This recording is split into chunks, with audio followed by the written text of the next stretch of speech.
네, 일단 그 GPU의 특징을 알아봐야 되거든요. GPU의 특징이 뭐냐면은 매트릭스 곱셈에 대한 전문가예요. GPU가 좋은 거 딱 하나밖에 없습니다. 매트릭스 곱셈을 빨리 한다. 그것도 큰 사이즈의 매트릭스 곱셈을 빠르게 하는 것입니다.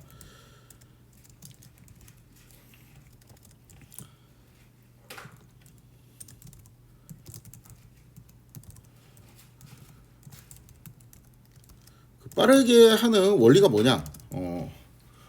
원리도 되게 간단해요. 그게 매트릭스 곱셈은 병렬 처리가 가능하거든요. 그러니까 이거를 이제 CPU하고 GPU하고 차이점을 이제 설명할 때 뭐 예를 들어서 1, 2, 3, 4 이런 이제 매트릭스가 있고 또 여기에 뭐 하지?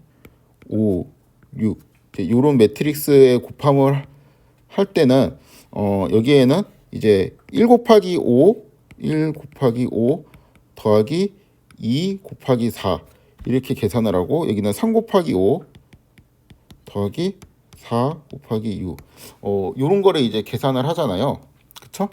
근데 이 텀을 계산하는 거랑 이 텀을 계산하는 거는 독립적으로 할 수가 있죠. 그러니까 반드시 순서대로 여기 거를 계산하고 그 다음에 밑에 거를 계산해야 되는 건 아니잖아요. 그러니까 얘를 먼저 하고 얘를 계산을 해도 되고, 그 말은 뭐냐면은 한 CPU는 얘를 계산하고 한 CPU는 얘를 계산해 갖고 두 개를 합쳐도 되겠죠. 그렇죠? 뭐 요것도 이제 마찬가지죠. 1 곱하기 5하고 2 곱하기 4를 꼭 이제 하나의 사람이 1 곱하기 5를 계산하고 순서대로 2 곱하기 4를 계산한 다음에 합칠 필요는 없죠. 2 곱하기 4를 누가 먼저 하고 1 곱하기 5를 먼저 계산한 다음에 합쳐도 되고, 그렇죠? 여기도 마찬가지. 그러니까 결국에는 그 우리가 지금 처리를 하는 게 사람의 두뇌로 생각을 하면은 여기 1, 2, 3, 4, 5, 6 이렇게 있다고 칠 때 일단 1 곱하기 5로 곱하죠. 그 다음에 2 곱하기 6을 2 곱하기 6 2 곱하기 6을 곱하죠. 그 다음에 합치죠. 근데 그 합치는 거는 그 곱한 다음에 합쳐야 되는 게 맞는데, 이 곱하기 자체는 그 내가 1 곱하기 5를 곱하고 다른 사람이 2 곱하기 6을 곱하고 그렇게 여러 사람한테 시켜놓고 그 다음에 다 계산이 되면 한 번에 이제 합치는 게 좋겠죠. 합칠 수가 있겠죠. 그렇죠? 다른 것도 마찬가지고, 뭐 그게 어려우면 그냥 한 명은 이제 여기 위에를 계산하고 한 명은 이제 여기 밑에를 계산해서 합친다 이렇게 생각을 해도 괜찮겠죠. 그게 뭔 차이냐? 그러니까 그 이 각 요소를 빠르게 계산을 할 수 있는 하나의 이제 CPU가 있는 것보다 조금 느리지만 그래도 각 요소를 그래도 계산을 할 수 있는, 조금 느리지만 계산을 할 수 있는 GPU가 이 코어, 그러니까 연산이 이제 두 개가 있으면 된다. 두 개가 있으면 더 빠를 수도 있다라는 거죠. 그러니까 CPU가 이 한 요소 계산하는데 예를 들어서 10초가 걸리는데 GPU가 15초가 걸린다고 해요. 예를 들어 가지고 그러면은 CPU는 이거 10초 걸리고 10초 걸리니까 총 하면은 20초가 걸릴 텐데 GPU는 여기 15초를 쓰고 그 다음에 또 다른 GPU 하나가 15초를 쓰고 뭐 두 개 이제 처리하는데 뭐 한 1, 2초 정도 걸린다고 치면은 얘는 이제 16에서 뭐 17초 사이에 계산이 끝나면은 얘는 20초가 걸리니까 이때는 GPU가 빠르다는 거죠. 근데 이게 지금 2 곱하기 2 매트릭스랑 2 곱하기 1 벡터를 곱하는 거니까 이 정도지. 뭐 만약에 100 곱하기 100 매트릭스가 있고 100 곱하기 1 벡터가 있으면은 이거를 곱할 때는 이제 요 CPU보다 요 15초 걸리는 GPU가 100개 있다면 훨씬 빠르겠죠. 이런 원리입니다. 그럼 결국에는 연산을 수행할 수 있는 그 직접적인 애, 그러니까 코어라 그러죠. 코어가 CPU는 옛날에는 그냥 하나만 있었어요. 그런데 그 조금 지나갖고 뭐 듀얼 코어 이런 게 나오기 시작했죠. 그게 엄청 옛날이죠. 뭐 저 초등학교 때 막 이런 거 같은데 그 막 TV에서 선전도 했어요. 이제는 듀얼 코어의 시대다. 뭐 이러면서 이제 선전을 하고 그 다음에는 막 이 연산이 이제 두 개 있으면 이제 병렬로 뭐 처리해야 될 게 있으면 두 개가 이제 각각 독립적인 일을 하니까, 그렇죠? 더 빠르다 이런 거였죠. 그 다음에 막 갑자기 뭐 쿼드코어 막 이래갖고 막 그때 쿼드코어는 그렇게 오래 안 된 것 같아요. 한 10년? 20년 전인 것 같은데. 아니 20년까지는 아닌 것 같은데. 10년에서 15년 사이인 것 같아요. 쿼드코어의 시대다 뭐 이렇게 또 나왔었고 그 다음에는 뭐 헥사코어 막 이렇게 해서 뭐 계속 이제 나오기 시작하고 이제는 그 잘 세진 않죠. 그런 거 이제 뭐 무슨 코어 이런 용어가 별로 없습니다. 약간 CPU 헥사코어 멀티코어라 하죠 이제 요즘은. 그러니까 헥사코어 해봤자 지금 6개잖아요. 6개 코어가 6개. 그 다음에 뭐 옥타코어 이거는 들어본 적이 없는 것 같아. 그냥 코어가 8개다 이렇게 했던 것 같아요. 그래서 지금 요즘 CPU 같은 경우는 코어가 이제 뭐 가상 스레드 포함해갖고 열 몇 개씩 되죠. 그러면은 코어가 열 몇 개라는 거는 그 아까 그 매트릭스 있잖아요. 그거를 계산할 수 있는 애가 각 이제 요소별로 계산할 수 있는 애가 16명 있다는 거예요. 그러면은 근데 그 16명이 일을 빨리 한다는 거죠. GPU 같은 경우는 그게 16명보다 많겠죠. 그 GPU의 코어는 CPU보다 많고 대신에 속도가 좀 느리겠죠. 근데 코어가 좀 많이 많습니다. CPU보다 그 굉장히 많아요. 그러니까 CPU가 뭐 열 몇 개 이러면 되게 많은 거거든요. 코어가. 근데 GPU 그 요즘 그냥 보급형으로 나오는 3090 보급형까지는 아닌가? 이거 코어가 몇 개일 것 같아요? 뭐 한 60개? 그 정도일 것 같죠?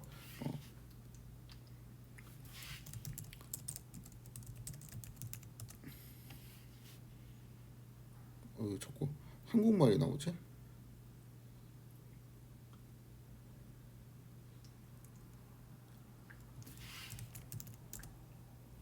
코어가 만 개예요, 만 개. 그러니까 그 CPU하고 완전히 그 양적인 면에서는 물론 이 코어 하나하나가 CPU처럼 빠르진 않아요. 근데 이게 양적인 면에서 상대가 안 돼요. 그러니까 뭐 몇십 개 정도, 그러니까 뭐 2배 많다, 3배 많다 이 정도 수준이 아니고 엄청나게 많습니다. 코어가 그냥 다닥다닥 붙어 있어요. 그렇기 때문에 결국에는 그 이런 매트릭스 같은 거를 곱할 때는 코어가 많이 있으면은 큰 차원의 매트릭스를 곱하기 편하겠죠. 그렇죠? 그게 답니다. GPU의 특징. 큰 차원의 매트릭스를 곱하는 걸 빨리 할 수 있다. 요게 다예요. 근데 그 원리도 되게 단순해요. 그냥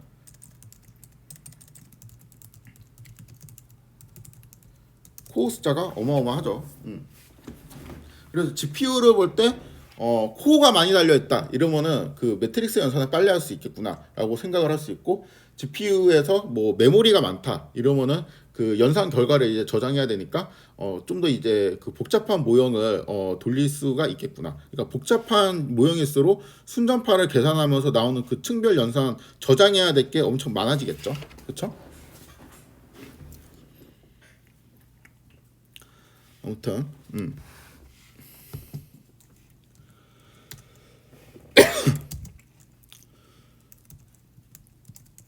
그래서 그 GPU 관점에서 보면은 아키텍처를 이제 설정을 하는 그러니까 이 GPU의 특징은 이 정도로 그냥 마무리하도록 하고 그 저도 이거밖에 몰라요. 그냥 매트릭스 없으면 빨리 한다. 그 원리는 뭐냐? 코어 숫자가 많기 때문이다. 어메? 이거 뭐야? 어메이징을 쓰려다가 막 뭔가 혼돈해가지고 이렇게 쓴 것 같은데 아무튼 뭐 무슨 기술이 있고 막 그거를 또 어떻게 뭐 처리하고 막 그런 것까지는 모르겠어요. 그냥 그 코어 숫자가 많기 때문에 매트리스 곱셈을 빨리 한다. 요 정도만 해도 다 추론을 할 수 있습니다. 아무튼 아키텍처를 설계할 때 그러면은 모형에 있는 파라미터, 그러니까 아키텍처를 설계하는 거는 뭐 네트워크 뭐 해가지고 이렇게 만드는 거죠. 그 모형에 있는 파라미터를 GPU에 일단 올려야 되겠죠. GPU 관점에서 보면 그렇죠?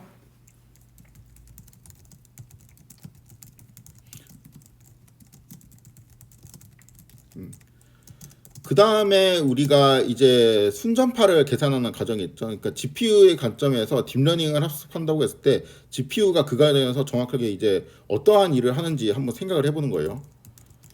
순전파를 계산하면서 GPU는 뭐를 해요? 코어가 일단 매트릭스 계산을 하겠죠.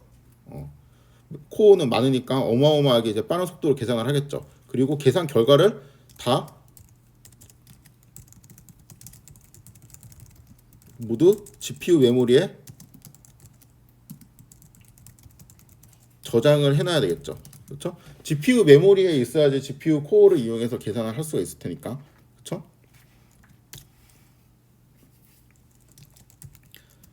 이거는 우리가 코드로 봤죠. 그러니까 X하고 파라메터하고 둘 다 GPU에 있어야지 곱셈이 됐잖아요. 근데 뭐 예를 들어 갖고 X는 CPU에 있고 그 다음에 웨이트는 GPU에 있으면 곱셈이 안 되잖아요. 그렇죠?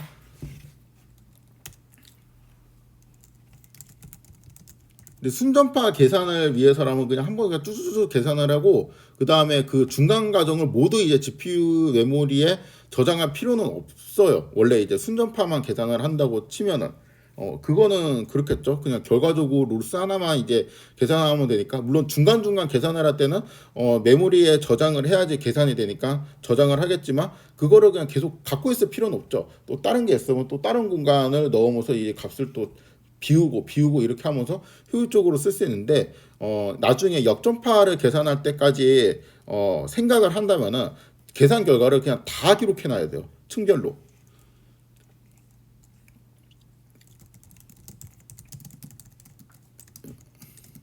이게 되게 중요한 개념입니다.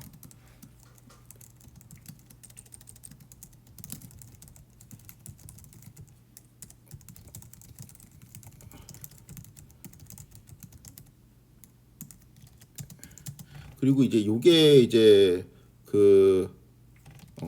메모리에 올리는 과정을 뭐 코드로 하면은 우리 네트 쿠다 뭐 요렇게 이제 올렸었죠. 그렇죠? 그 다음에 여기는 이제 어떠한 과정이냐면은 네트워크 X 해가지고 순전파를 이제 계산을 할 때 요런 일이 GPU 상에서 일어나겠죠. 그렇죠? 계산도 하고 계산은 이제 코어가 하고 메모리는 결과를 저장하고 그렇죠? 그 다음에 오차 계산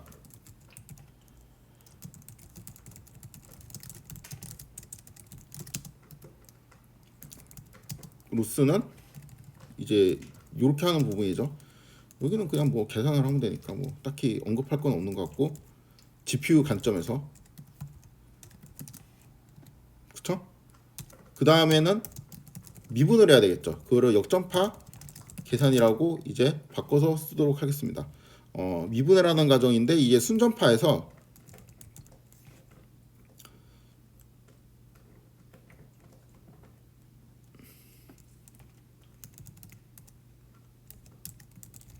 계산한 결과를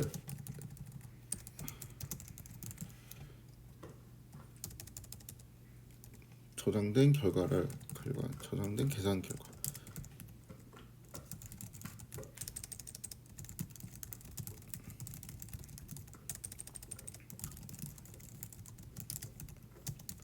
요거는 이제 로스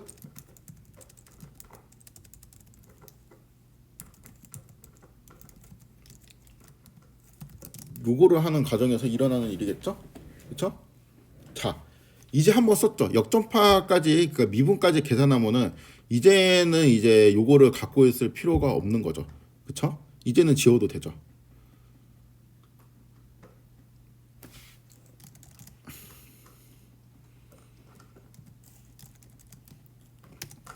요게 포인트입니다. 그러니까 순전파를 계산을 할 때 중간 결과를 잠깐 저장해 놨다가 역전파 계산을 할 때 이용을 한다는 거예요. V 같은 거. 그렇죠?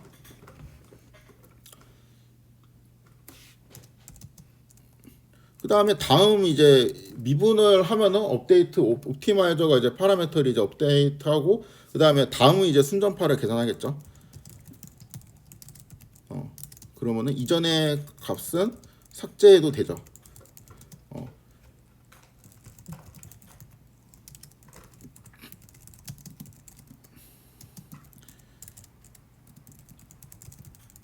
이런 식으로 하겠죠.